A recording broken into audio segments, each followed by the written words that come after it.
kepada Bang Handi untuk juga ikut menanggapi dari diskusi ini. Silakan Bang Handi. Terima kasih. Oke, untuk menghormati teman Kristen ya, Bang Juma kan sudah banyak waktunya ya. Nanti season berikutnya saya berbicara supaya lebih fokus Oke. saja. Silakan. Oke. Baik, terima kasih Bang Handi. Silakan Bang CR99 ataupun Bang Silpante untuk menanggapi, menyanggah ataupun mengoreksi dari apa yang tadi disampaikan Bang Juma sehingga diskusinya bisa tetap berjalan. Silakan, terima kasih.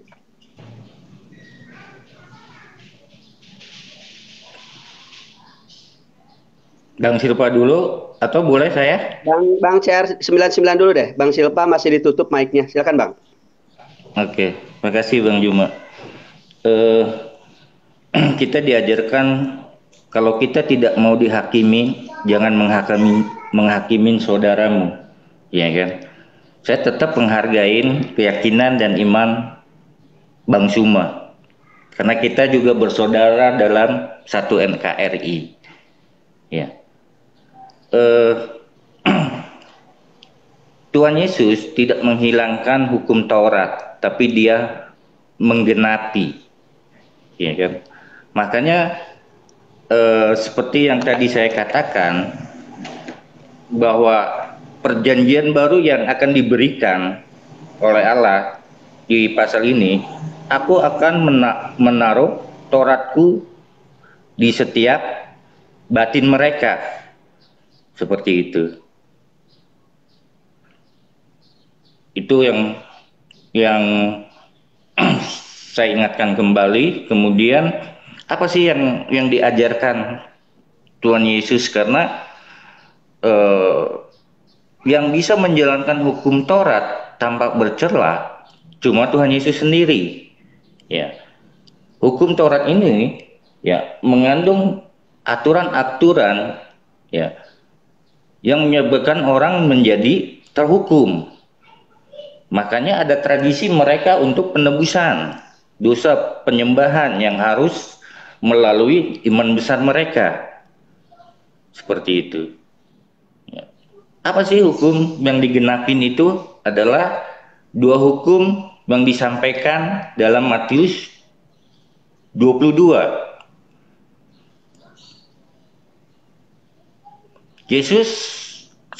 Matius 22 ayat 37. Jawab Yesus kepadanya, "Kasihinilah Tuhan Allahmu dengan segenap hatimu, dengan segenap jiwamu, dengan segenap akal budimu."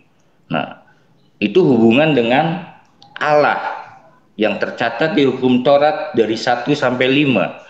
Apa sih hukum yang kedua? Ya. Kasihinlah sesamamu manusia seperti dirimu sendiri. Nah, ini juga kalau dua hukum ini ya kita sudah imanin dan sudah ditaruh, maka apapun yang kita lakukan ya, kita akan bisa memilih apakah ini menyakitkan manusia, apakah ini akan menyakitkan Allah. Seperti itu. Jadi dua hukum inilah yang kita diberi tuntunan oleh siapa? Oleh Roh Penghibur, yaitu Roh Kudus yang sudah dijanjikan dalam hari Pentakosta. Nah, itu dari gambaran saya. Barangkali Bang Silpa mau nambahin? Oke, baik. 9 dengan atau masih ada yang mau ditambahkan, silakan. Saya kasih waktu. Bang Cukup CR. kayaknya dari saya. Cukup. Baik Bang Silpan. Oke, baik Bang Silpati, silakan dilanjutkan atau digenapi atau mau dilengkapi dari apa yang disampaikan Bang CR99, saya persilakan. Terima kasih. Iya, terima kasih. Mungkin saya ingin menambahkan sedikit menyangkut pernyataan Bang Suma tadi.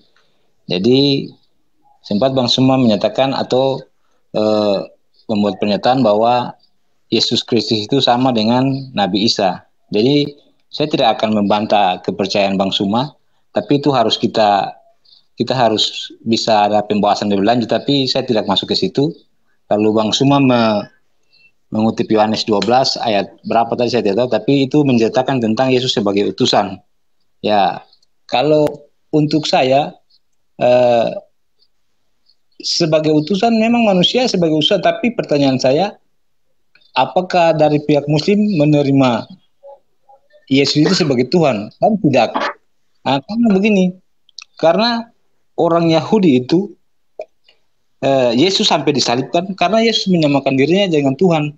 Jadi berarti apa yang Tuhan Yesus nyatakan itu berarti dia menyatakan diri dia sama dengan Tuhan. Jadi kalau memang Bang Suma menjelaskan bahwa Yesus itu hanya sebagai utusan, saya tetap terima itu. Tapi pertanyaannya, apakah Bang Suma mau terima seperti kepercayaan orang Kristen bahwa Yesus itu Tuhan? Kan tidak pernah orang Islam akan menerima itu. Ya mungkin sekian untuk dari saya.